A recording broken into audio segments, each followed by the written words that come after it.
in. Okay, we are recording. Okay, so week 2, Mel. We decided to hop in after seeing some things on social media with our Women Who Talk channel. We've just decided to kind of set up a little bit on Instagram here or with our Zoom calls.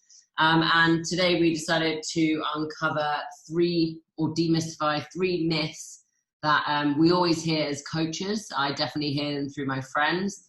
And I know it's both, or they're all topics that we're both passionate about in the message that we want to bring across to all the women out there and help them understand their bodies and their mindsets and their different approaches to life, because there's so much rubbish and crap out there, which is a shame, but it's really hard for people to digest. And what we want to do, and I get the purpose for us on these at this time, is to help provide people with more knowledge and educate them on how they can better their lives and their mindsets moving forwards, right?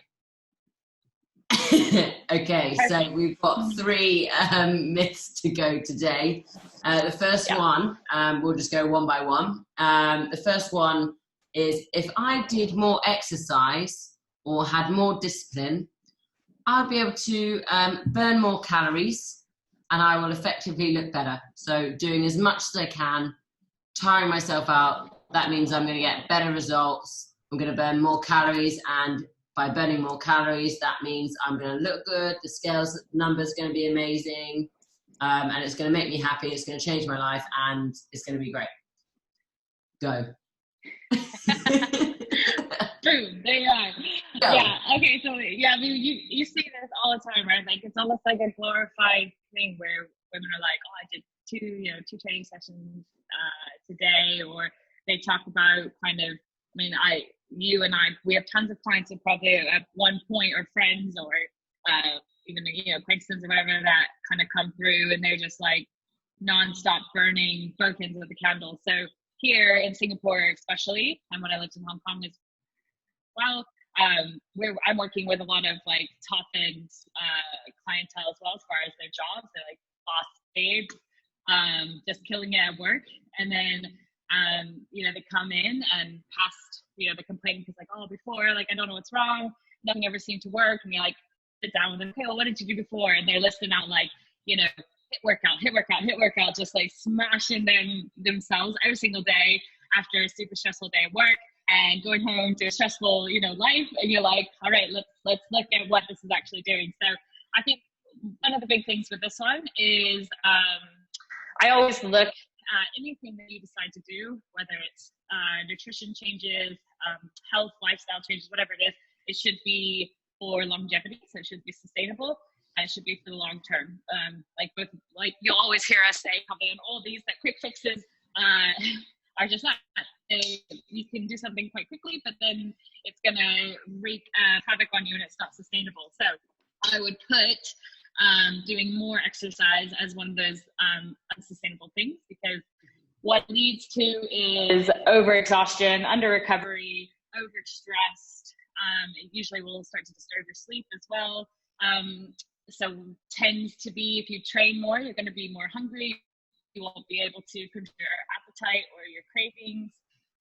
And not to mention the kind of hormonal and stress level kind of imbalances that it will cause. So, a lot of people already think, like, even though exercise and movement is good for you, it is a stressor.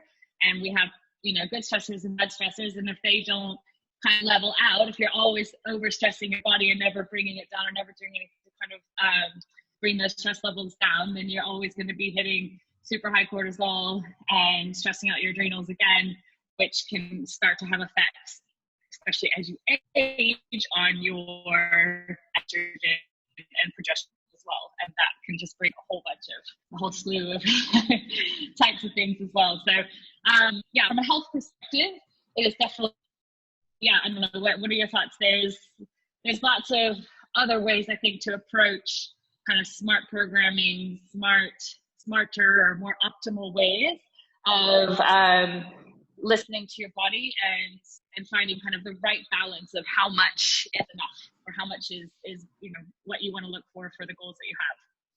Mm-hmm. You have thoughts about that? I don't know. Yeah, no, for me, and I've definitely gone through, I've had a spell in my journey as well, is less is not the best, more is not the best, if you're going into excessive training, that exhaustion on your body, yes, we might have been able to have done it in our teenage years. As we're younger, we have more energy, we've got more growth. But as we start getting into that older age, 30, 40 beyond, with our muscle deterioration, we can sometimes have 3 to 5% drop every 10 years of that strength, right? So if we're constantly doing HIIT training or we're doing excessive training, that's not actually going to be the fundamental or foundation of building the strength in the skeleton, in the muscles, in your immune system. It's a bigger picture than that aesthetic body that everyone's trying to sell out there. HIIT training's everywhere. The amount of F45 and everything that I hear all the time, great. If that's you, you do you. But in the long run, and what we always say in our message is consistency is key. And you're looking at it from a perspective or a lens of health. So it's not just trying to get that quick fix, or you've just seen someone in the magazine who looks amazing and they're doing all these exercises for 6 weeks and they look insane. Well, by doing all of this exercise and just following someone else's routine, it's not necessarily right for you. Also, we're all humans. We all have the basic needs to function, especially as women. Me and you are definitely big on a lady called Dr. Stacey Sims, where she has now, I'm still going through her book and doing a lot more studying on her part, but she believes that women are not tiny men. And from everything I've read so far with what she's saying in terms of the physiology, and as women, our hormone, the makeup of our hormones versus men, we recover differently. We can't be training like men. All the systems that are made, and a lot of them are made to help men prosper in how they train and how they recover. For women, obviously, when we're looking at doing more exercise, eating less kind of trends that do tend to happen out there, actually we're finding out women, we need to be really, really conscious of our protein levels that we're going to help with protein synthesis for our muscles to recover, our body to grow, our muscles to adapt and get stronger. And that is essential. And in terms of us, how we break it down is our muscle tone, our muscle leanness, getting the abs, that, they're all the same thing, right?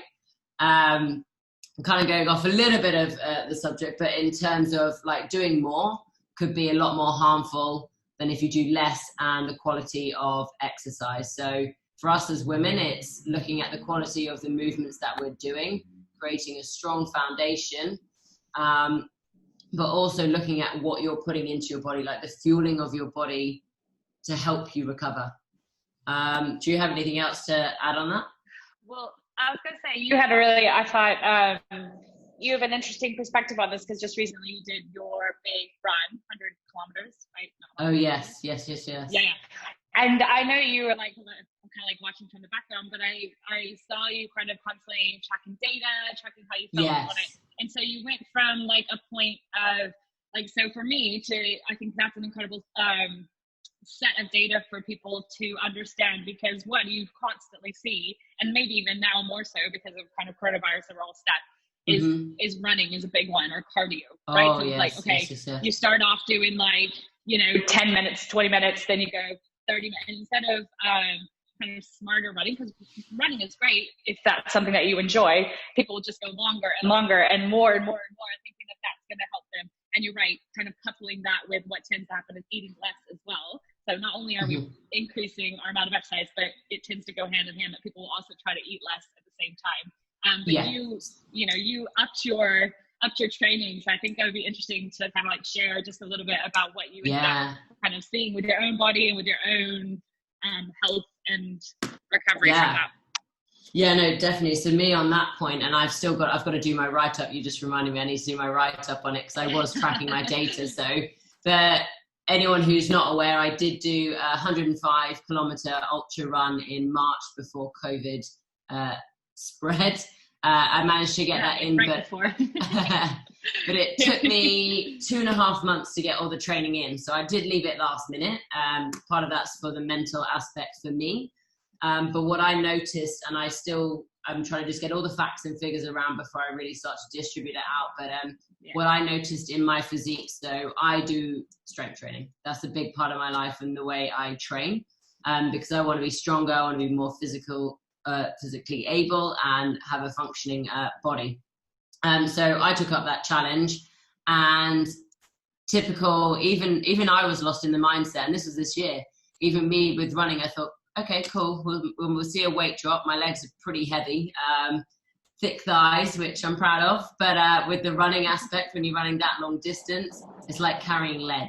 And it made it heavier. And as the months went on, I tracked. So I've got all the stats, and I'm going to put it all out in a blog post for everyone. But as the months and the weeks went on, instead of my weight dropping, my weight increased.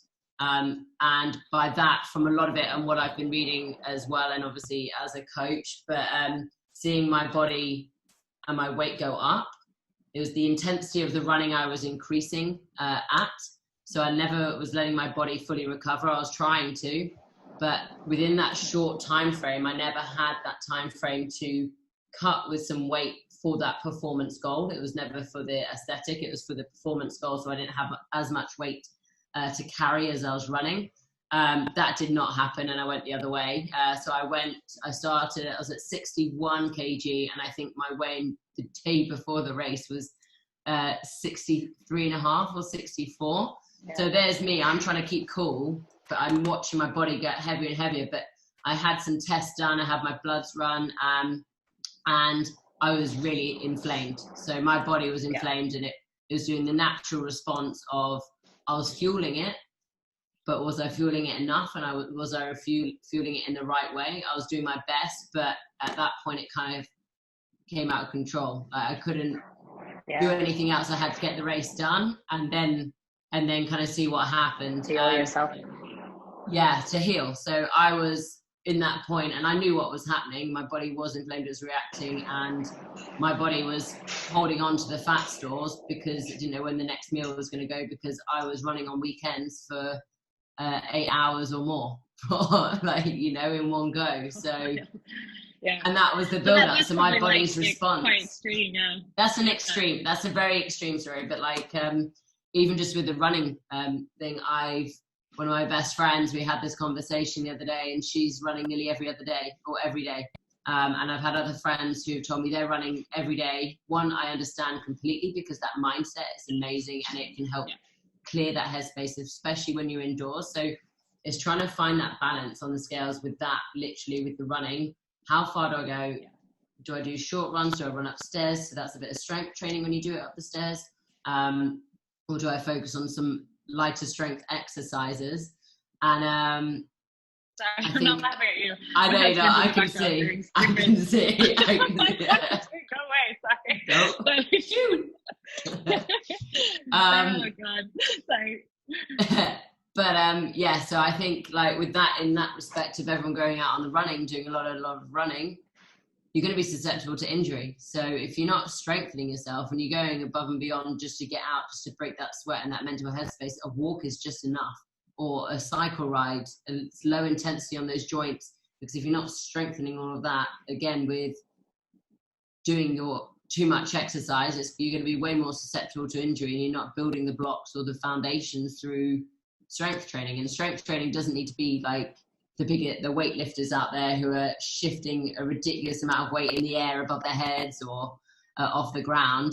We're literally just talking as basic as it can be.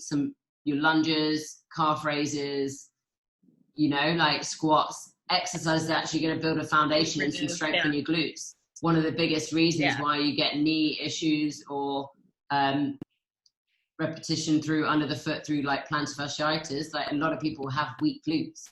They don't have the foundations to build that strength, but they just assume because we can naturally run as human beings, then you're good to go. But running is a skill, and most people actually don't have either the proper shoes or the technique to actually even run. So I think we've gone a lot on that one, but just to wrap, just to wrap like that up, in your opinion, with what we've said, if I did more exercise or I was more disciplined here and I'm going to get more results, burn more calories, what's your last leaving bit of advice on that myth? No. I am a huge believer in actually finding the minimal effective dose that is good for your body, because I think this is going to be a common theme through everything, but just getting mindful, intuitive about using a journal and tracking what you're doing for training, how you feel after, how you feel like during the day, how you're sleeping at night. All these things are your body telling you how you're recovering. I know there's great trackers now with HRV and stuff, but that's a whole other topic. But I think instead of doing more, train more optimally, or train smarter, or find someone who can help you, like a coach that knows a little bit more about the science of what the different modalities of training are and why they're good for you at certain times, and understanding that what you did in your 20s is not what you're probably going to be doing in your 40s or your 30s, because our bodies change, and that means that we need to train differently as well. So always trying to stay kind of optimal for where you are in your time now, and not just that, but also what your interests are, right? So I think some people beat themselves up and they're doing these fit training, so much, and they hate it. Some people love it, but if you hate it, then you have to ask yourself why am I doing it? And most of it leads to I'm doing it out of guilt, or which will be another myth that we kind of tackle in a bit. But anyways, that's my final remarks. Point. Yeah. Okay. I can read that one out and you can start it. All right, so sweat, soreness, exhaustion. These are all signs of a good workout. Myth or not myth? Right, so with this one, sweat is fat crying, or no pain, no gain. So you hear those all the time. Yeah, exactly. And I think it's relative. Again, everyone's an individual. Some people sweat more than others. Some people have a lot more DOMS, so delayed onset of muscle soreness, than others. And I think it's individual to everyone else. And in terms of sweating more, it doesn't mean that you're working out any more than the other person next to you. And especially as well with the recovery. So when we are training, with your muscles, obviously they're adapting. Okay. And then obviously if we're not fueling those muscles enough, that could aid a longer delayed onset of muscle soreness. So it's that kind of combination of the training, great, but if you're not refueling, and especially as a woman, and we've touched on it before, and there's that window now that women should be looking to at least get that 20 to 30 grams of protein within that 30-40 minute window to help aid that recovery. So again, it's that physiology in terms of male versus female, looking at it on that different perspective and scale. Is we are not small men, and we have as women a duty to understand our physiology more and our hormones, and especially like you said, as we get older, from our teens to 20s to 30s to 40s, our whole biological clock, women are made up to produce children whether we want them or not. So we have to understand that physiological makeup, especially during those times. So how you recover in your 50s is going to be a lot different to how you recover in your 40s and especially your 20s, right? So for me, I don't believe that if you sweat more, you're working harder than the person next to you. And I don't believe if you have more DOMS or muscle soreness, that it means you're working harder than the next person. But sometimes when you reach a new block, so for me, for example, when I'm in a new block of training, so the start of my first week of my 4-week block, I will get more DOMS because my muscles are adapting and they're growing and they're trying to change to help me lift the weights off the ground, or depending what I'm doing. So in that instance, that first week is usually when I get more DOMS, and then as I get used to the movements and I am still obviously lifting heavier weights, my body is used to that movement pattern and creating that tension through my muscles to obviously grow from the exercising. So yeah, so that's my in a nutshell and brief on there for everyone to understand in more simple terms on there. What about you? Yeah, I mean, you hit it perfectly. We're all different, right? So you get the people that coming in, they're just chasing certain things, right? You even hear people say, like, I want to leave feeling like I'm on the ground, just dead, dying, right? And kind of like, yes. well, like, what is that mentally? Like, why are you feeling that is, positive or that's good? And just getting to the thing of that, right? Because I think, like, we're in Singapore, I just I just walk literally with a dog downstairs for 2 minutes and I'm pouring sweat. So it's like, exactly. The sweat thing is definitely a myth. Like, we sweat no matter what. You can be sweating in a crowded public transport. You could be sweating, doing running for a taxi. Actually, yeah. And if you're in like air conditioning and you're training really hard versus you go outside and you do the same training session, you'll more than likely sweat more in the outside environment, right? So there are lots of different things that come along with that. I think with the DOMs, you're 100% right. Like, in hopes that everyone will slowly be going back to the gym very soon, expect that you're going to have DOMs, right? We've been if you have the right trainer, you shouldn't be back in the gym first day doing a bunch of burpees. Okay, we've had all that time to do all that body weight kind of trash. I don't want to call it trash, but we've kind of hit all that modality for 2 months now. When you get back in the gym, it's time to start doing things that you haven't done as much, right? And it's that slow build up. And if you have a good trainer again, you're going to make sure that you kind of go take them back just a second. You're not going to jump back in where you were left off 3 months ago. But we're doing new movement patterns. It's going to be an added probably resistance for most people who didn't have weight. All this is going to create that DOMS, and people are being like, "Whoa!" Like, that sensation sometimes for people is like, "I had a killer training session because I can barely walk." Well, what does that do to your next training session? And I like to think of it that way. I actually try my best to allow my clients not to have that DOM sensation because, sometimes it's inevitable. But when they come to me, on the second day or whatever, they're going to be not training as well, or they're going to be think that they're already at an RPE of, 7 or 8, when really they're at a 5 or a 6 because of the DOM. And then you risk injury and all that other stuff as well. So I think, that's definitely not something to chase, but for most people, you will experience it, and you'll experience it during various things, like heavy eccentrics. If you're doing a lot of like time under tension and stuff, that's just going to break down the muscle fibers and focus on that even more. So I think understanding what DOMs actually are, and like you said, understanding your recovery from that, because if you are experiencing soreness after every single training session, you need to actually look at not only what you're doing for your training, but how you're recovering. And that's massive, because it would signal to me that there's something going on that's wrong with your nutrition, your sleep, and your stress.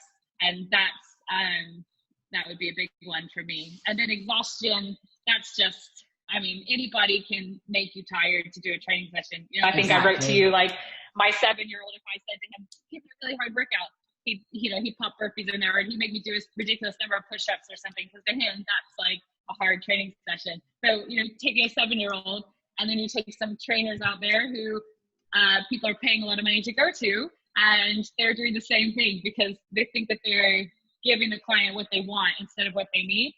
So I think that 100%.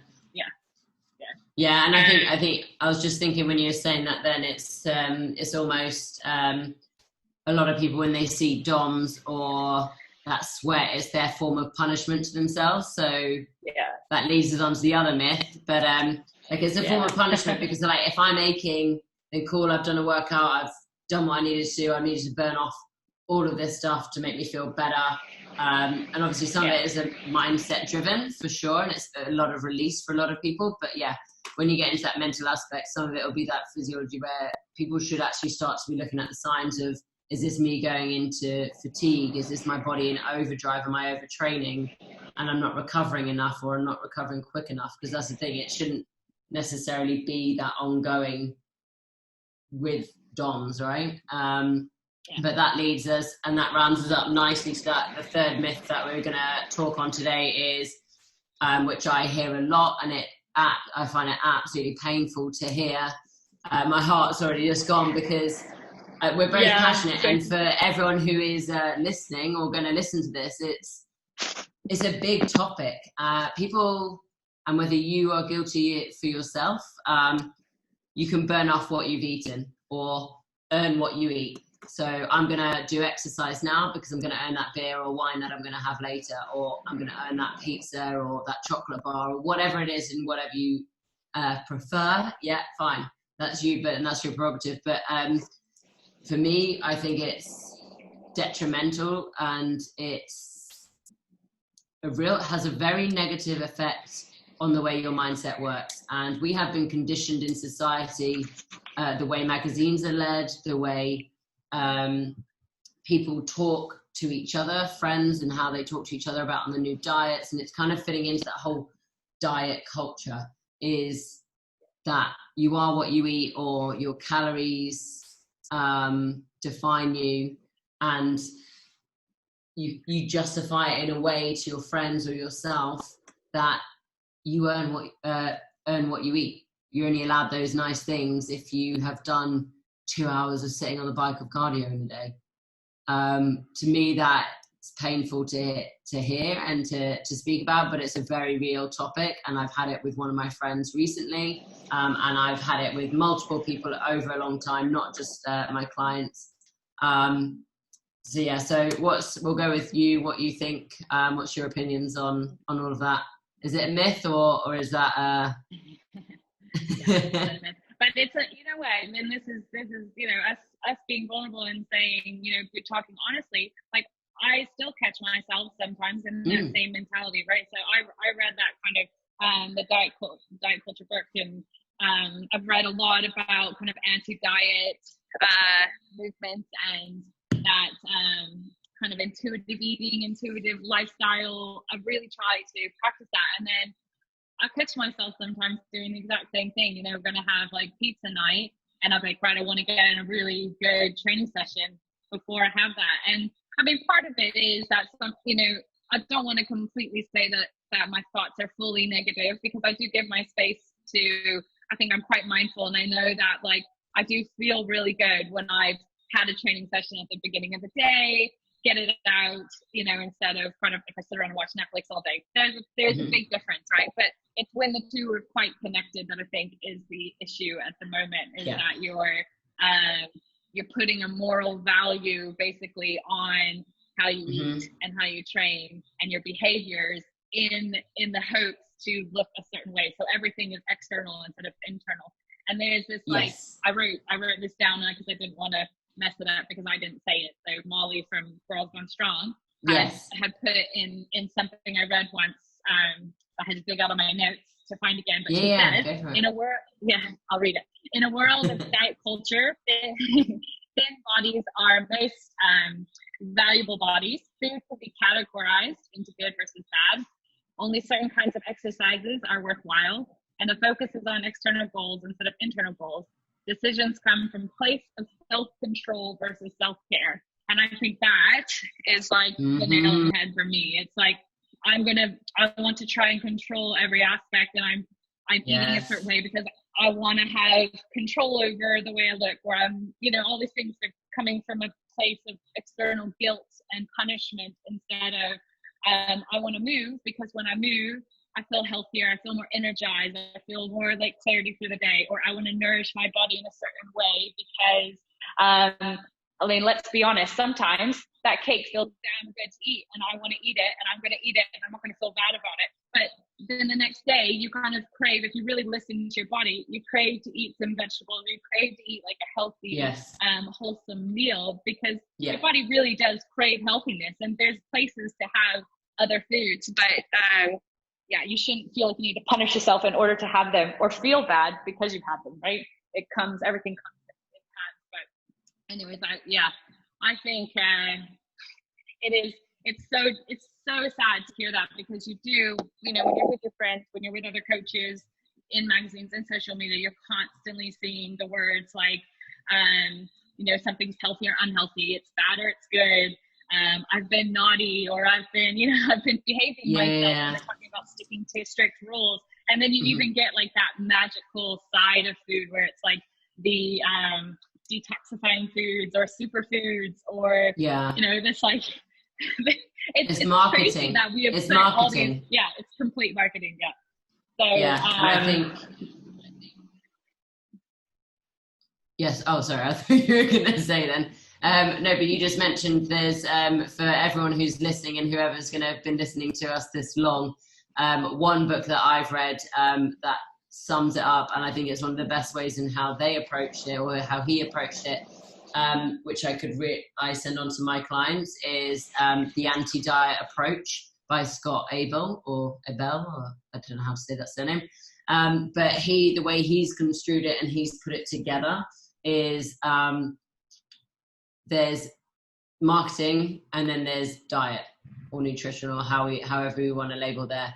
But marketing does this outstanding job that is far bigger than nutrition and diet to make you think as consumers, and almost tells you how you should be in society, how you should be as a woman, how your body should look. Again, like all these things that we come back to on how and who we should be. And this is because marketing is so freaking clever that they're ahead of the game, and they know exactly before we've bought the product how to make it, how the scent to come out, or like Pringles, what is it? Once you pop, you can't stop, or something like that, you know?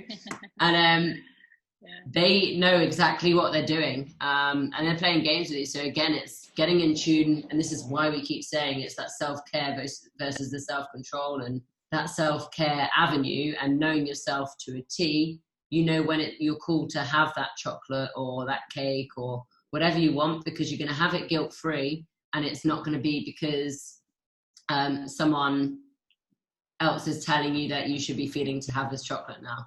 Because most of the time I know when I haven't got chocolate in the house, I'm not really craving it. But if I know it's downstairs, I go hunting for it, you know?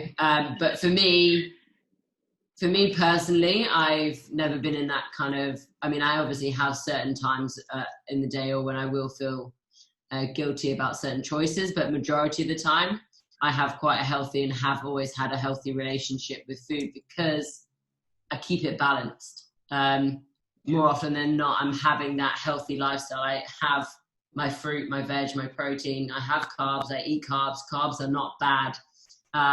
It's everything within consistency, right? So just with that myth, of earning what you eat, it's, for me, and I know for you, Mel, you can speak up after, but it's consistency. And it sounds so damn boring to everyone because it's not the new fad. It's not exciting. It's not got crazy cool colors around it. It's consistency, and it's turning up every single day more often than not. And just even if you did 10% every single day, you'd start seeing a difference, you know? Whereas I think a lot of people then correct me if I'm wrong with you or anyone else who's listening, is you're good for three days in a row, but you cut yourself off from the world because you're trying to calorie count, and then all of a sudden you find yourself with a tub of ice cream and trying to get that sugar hit or what you've been missing. Whereas if you keep it consistent, then it will help reduce this binging. That's obviously very broad, and we're not going into and diving into those details, but yeah, for me, it's massive. It's consistency, and it's getting used to, you can change recipes up and everything, you know, but yeah, burning what you eat, no, or earning what you eat, I mean, sorry, that was the wrong way around. Yeah. Earn what you eat, I completely disagree with it. And let's be honest, if we want to really get into the science kind of behind it, most people, when they do have a big binge, we're talking like 800, 1,000 plus calories in a sitting. No one's burning that kind of calories anyways. I'm sorry. Like, that's another myth completely of people thinking that your fitness tracker is really telling you how many calories you're burning. And so I think like a big part of it too is making sure that, you know, if you do have certain goals for, you know, aesthetic goals, which is completely fine. And sometimes I feel like I'm tiptoeing around this, but we're not saying that it's not okay to want to change, you know, the way that you look, as long as it's coming from a place of kindness. And right, you're not going from a place of like, I hate my body, so I want to change it. There's other reasons to want to change different parts about your body, or the way that your body performs, or even tracking things like weight and stuff like that. There are times and places when that comes in, as long as it's coming from a place of kindness. But but I forgot where I was going with this. But the people just want to like jump in and say like, oh yeah, the nutrition, whatever you do decide, your nutrition and your kind of movement or fitness plan should align, right? And there's no alignment that's coming out with, right, you're gonna starve yourself all week and train, probably overtrain anyways throughout the, well, not overtrain, but train pretty hard throughout the week, and then you're going to go out on the weekend and you're going to binge and you're going to go crazy, you're going to be drinking, going to be eating crap after we drink, because that's what people do.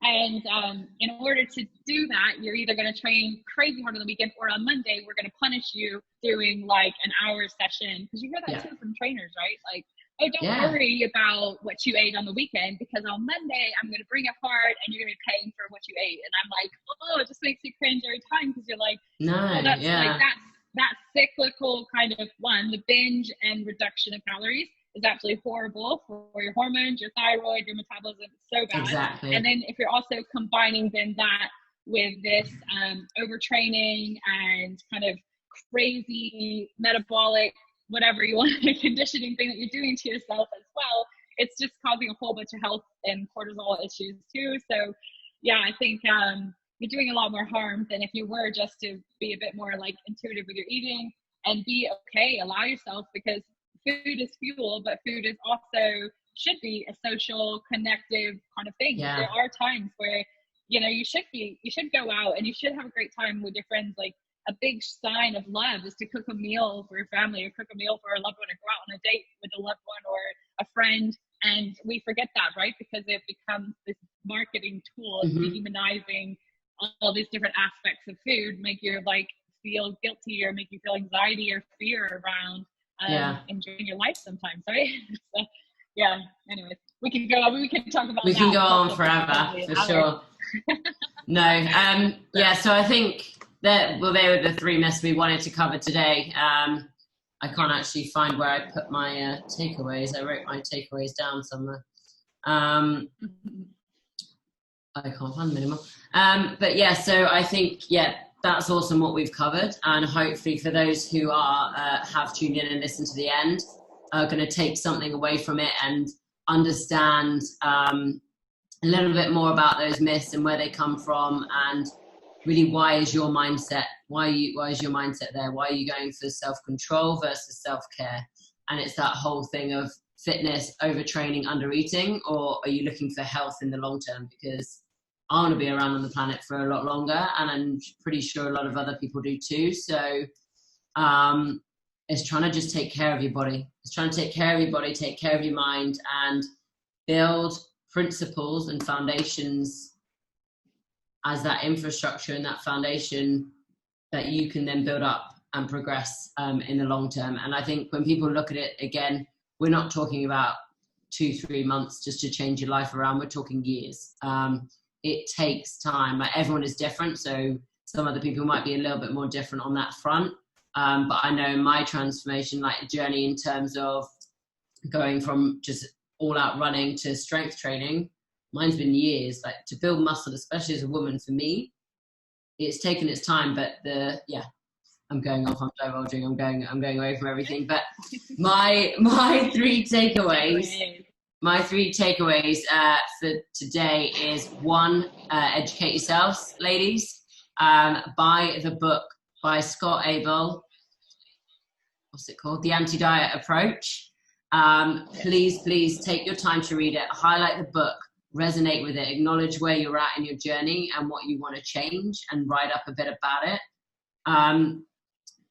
You do not need to earn what you eat, and that guilt mindset needs to go, but it will take time. It's going to have taken a lot of time to build up, and everyone around you. So start paying attention of how you choose your words and how you treat yourself when you're eating, and what you are stopping yourself from eating when you might need all the nutrients in, and then instead what you're going to go on a weekend and do instead. And we're not saying don't drink, because we all like a drink, or we all like some chocolate.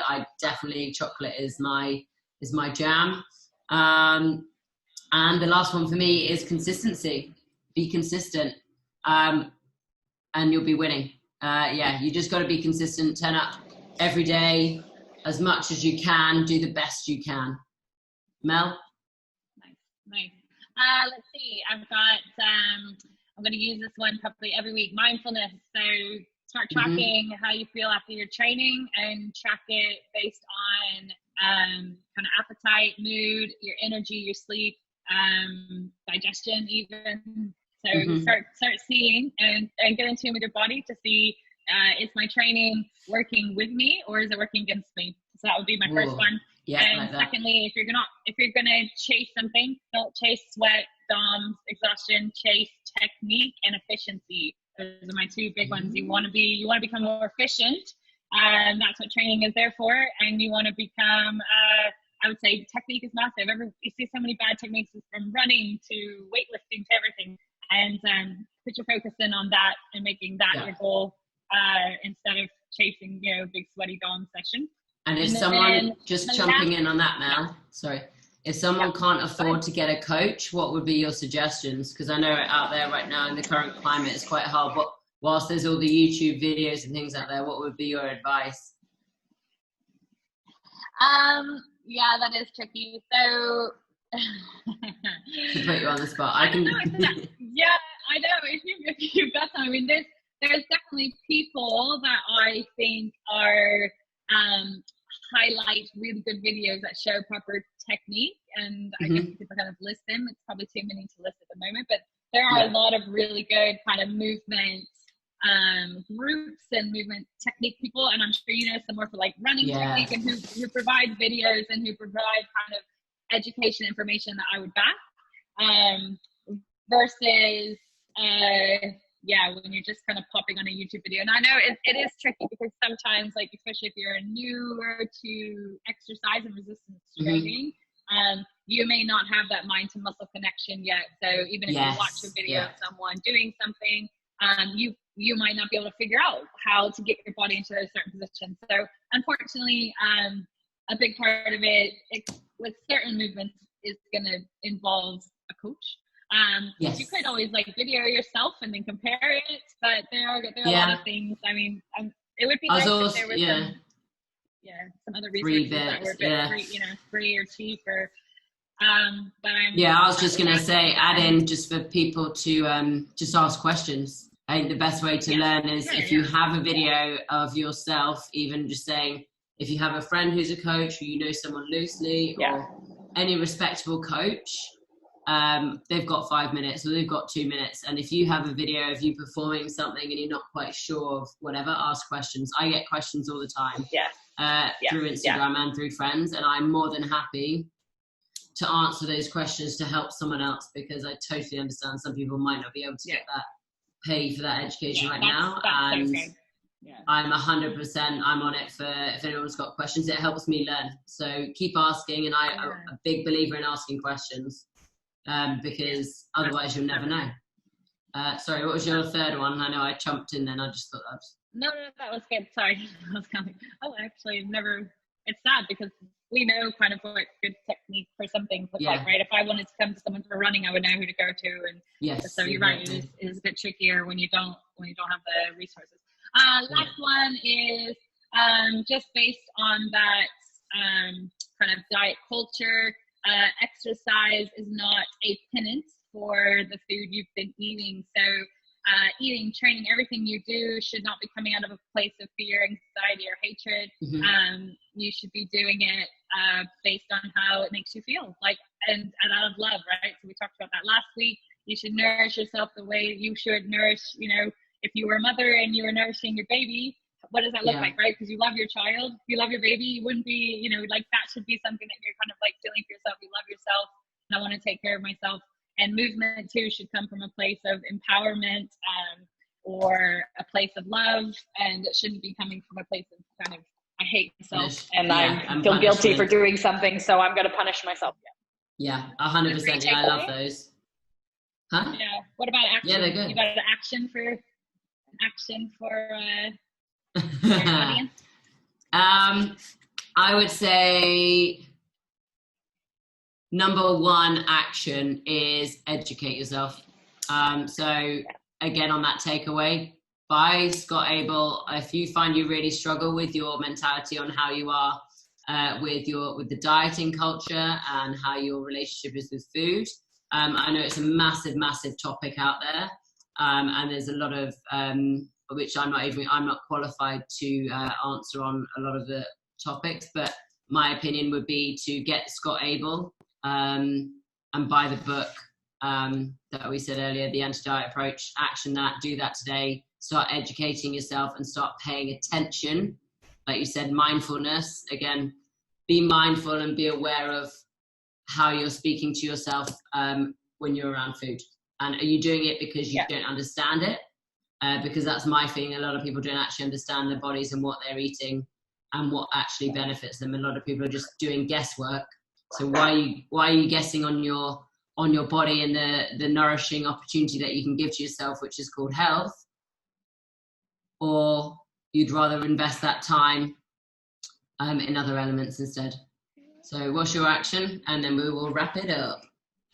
Yeah, so pretty similar, I think. I think that mindfulness comes down to just start thinking about getting a bit more conscious about ways that you are following the diet, that kind of the diet culture that marketing is putting out there. So catch yourself when you're thinking, if you want an ice cream bar or something and you're like, oh, it's so bad of me, or even like you said, like even I catch myself as well, like maybe trying to hide food from places that I can't find it. And that's actually like diet culture, right? It's us being like, we don't have control over ourselves, so we have to, so there's lots of little things. I think just getting in tune with yourself, knowing the ways that you demonize food already, or demonize training, and write it down, and then start to catch yourself, because that's the first step. Catch yourself doing it, and then you have to start. Once you know that you're doing it, then you'll be able to, or even hear other people doing it, then you'll be able to educate yourself, hopefully, from what we've talked about. Yeah, 100%. And then kind of rewrite that story. So I mean, there's a really good one about like you take kind of the statement, oh, I was really bad last night and I had a slice of cake, and then you're not going to jump from that to be like, ooh, I ate cake and I'm loving my life, right? So there's kind of like that in between where you be kind of like, where you're like, oh, I chose, that was my choice, because everything comes down to you have a choice for every decision you make, and you should own that. So I chose to eat cake last night, and I'm going to be okay with it. And that's kind of like the middle ground. And then you would move to like, I had a piece of cake last night. I enjoyed it so much. It was incredible. And today maybe I'm going to choose to eat, a little bit healthy. I wouldn't use the word healthy, but I'm going to choose to nourish my way in a different way, right? Because I enjoyed that cake and it was awesome. I loved it. And then those are kind of the steps that you have to start to take, but that takes a long time. It takes process. So just sorting out in your head where you're seeing that diet culture, where you're seeing these myths that we talked about today pop up in your head. You've got the education now, hopefully through us, if you listen to the whole thing, and then you can start to change your wording and your thoughts. Yeah. Oof, love it. Yeah.